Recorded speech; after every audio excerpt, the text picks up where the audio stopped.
ഷെൻസ്റ്റാട്ട് തൂതിലേക്ക് ഏവർക്കും സ്വാഗതം.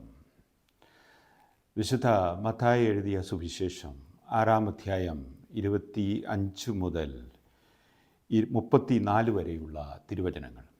ഞാൻ നിങ്ങളോട് പറയുന്നു, എന്തു ഭക്ഷിക്കും, എന്തു പാനം ചെയ്യും എന്ന് ജീവനെക്കുറിച്ചോ, എന്തു ധരിക്കും എന്ന് ശരീരത്തെക്കുറിച്ചോ നിങ്ങൾ ഉത്കണ്ഠാകുലരാകേണ്ട.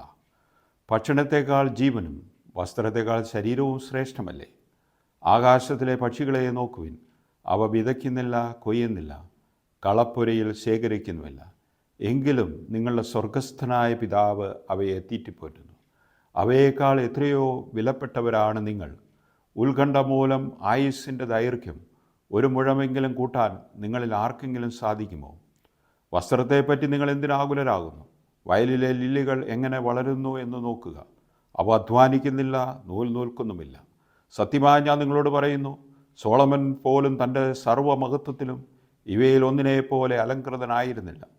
ഇന്നുള്ളതും നാളെ അടുപ്പിൽ എറിയപ്പെടുന്നതും ആയ പുല്ലിനെ ദൈവം ഇപ്രകാരം അലങ്കരിക്കുന്നുവെങ്കിൽ അല്പവിശ്വാസികളെ നിങ്ങളെ അവിടുന്ന് എത്രയധികമായി അലങ്കരിക്കുകയില്ല. അതിനാൽ എന്ത് ഭക്ഷിക്കും, എന്ത് പാനം ചെയ്യും, എന്ത് ധരിക്കും എന്ന് വിചാരിച്ച് നിങ്ങൾ ആകുലരാകേണ്ട. വിജാതീയരാണ് ഇവയെല്ലാം അന്വേഷിക്കുന്നത്.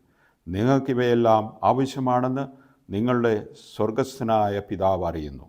നിങ്ങൾ ആദ്യം അവിടുത്തെ രാജ്യവും അവിടുത്തെ നീതിയും അന്വേഷിക്കുക, അതോടൊപ്പം മറ്റുള്ളവയെല്ലാം നിങ്ങൾക്ക് ലഭിക്കും. നമ്മുടെ കർത്താവായ മിശിഹായിക്ക് സ്തുതി. മിശിഹായിൽ പ്രിയ സഹോദരി സഹോദരന്മാരെ, ഈശോ ഇന്നേ ദിവസം നമ്മോട് പറയുന്നത്, ഞാൻ നിങ്ങളെ സംരക്ഷിച്ചു കൊള്ളാം എന്നാണ്. നാളെയെക്കുറിച്ച് നിങ്ങൾ ആകുലരാകേണ്ട. വിശുദ്ധ പത്രോസ്ലീഹായുടെ 1-ാം ലേഖനത്തിൽ 4-ാം അധ്യായം 5-ാം തിരുവചനം ഇപ്രകാരം നമ്മെ ഓർമ്മപ്പെടുത്തുന്നുണ്ട്. നിങ്ങളുടെ ആകുലതകളും നിങ്ങളുടെ പ്രയാസങ്ങളും കർത്താവിനെ പരമേൽപ്പിക്കുക. അവിടുന്ന് നിങ്ങളുടെ കാര്യത്തിൽ ശ്രദ്ധാലുവാണ്. നമ്മുടെ കാര്യത്തിൽ ശ്രദ്ധാലുവായ ഒരു കർത്താവിനെയാണ് ഇന്ന് സുവിശേഷം നമ്മുടെ മുമ്പിൽ അവതരിപ്പിക്കുക. നിങ്ങൾ വയലിലെ ലില്ലികളെ നോക്കുക, ആകാശത്തിലെ പറവുകളെ നോക്കുക. വളരെ മനോഹരമായിട്ട് അവയെല്ലാം പരിരക്ഷിക്കുന്ന തമ്പുരാൻ കണ്ണിലെ കൃഷ്ണമണി പോലെ നിന്നെയും സംരക്ഷിക്കുകയില്ലേ എന്ന് ഈശോ ഇന്ന് ചോദിക്കുകയാണ്. തീർച്ചയായും ദൈവപരിപാലനെ വിശ്വസിക്കുവാൻ നമുക്ക് സാധിക്കണം. നമ്മുടെ ജീവിതത്തിലെ ഓരോ നിമിഷവും ദൈവപരിപാലനയിൽ അടിയുറച്ച് വിശ്വസിച്ചുകൊണ്ട്, ഇതാ കർത്താവിൻ്റെ ദാസി, നിൻ്റെ വചനം പോലെ എന്നെ സംഭവിക്കട്ടെ എന്ന് പറഞ്ഞ പരിശുദ്ധ കന്യകാമറിയത്തെ പോലെ പൂർണ്ണമായും ദൈവഹിതത്തിന് ദൈവപരിപാലനയ്ക്ക് വിട്ടുകൊടുത്തുകൊണ്ട് ജീവിക്കുവാൻ ഇന്ന് നമുക്ക് സാധിക്കട്ടെ. വിശുദ്ധ ഫ്രാൻസിസ് അസീസി പലപ്പോഴും നമ്മളോട് പറയുന്നത്, പ്രകൃതിയെ നോക്കുക, അവ വളരുന്നു. പ്രകൃതിയെ നോക്കുക, അവ നശിക്കുന്നില്ല. കാരണം അവയെ സംരക്ഷിക്കുന്ന ഒരു ദൈവമുണ്ട്. അതിനേക്കാൾ എത്രയോ ശ്രേഷ്ഠമാണ് നമ്മുടെ ഓരോരുത്തരുടെയും ജീവിതം.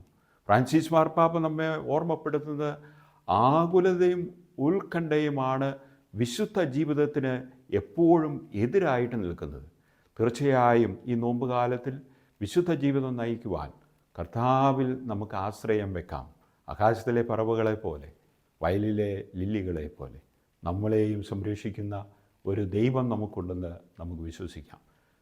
ആയതിനാൽ പ്രായോഗികമായി നമുക്ക് ദൈവപരിപാലനയ്ക്കും പൂർണ്ണമായും നമ്മെ വിട്ടുകൊടുത്തുകൊണ്ട് തമ്പുരാൻ്റെ തിരുവിഷ്ടത്തിന് പരിശുദ്ധ അമ്മ തന്നെ സമർപ്പിച്ച് പറഞ്ഞതുപോലെ നമുക്കും പറയാം, ഇതാ കർത്താവിൻ്റെ ദാസൻ, ഇതാ കർത്താവിൻ്റെ ദാസി, നിൻ്റെ വചനം പോലെ ഞങ്ങളുടെ കുടുംബത്തിൽ, ഞങ്ങളുടെ ജീവിതത്തിൽ, എൻ്റെ ജീവിതത്തിൽ സംഭവിക്കട്ടെ.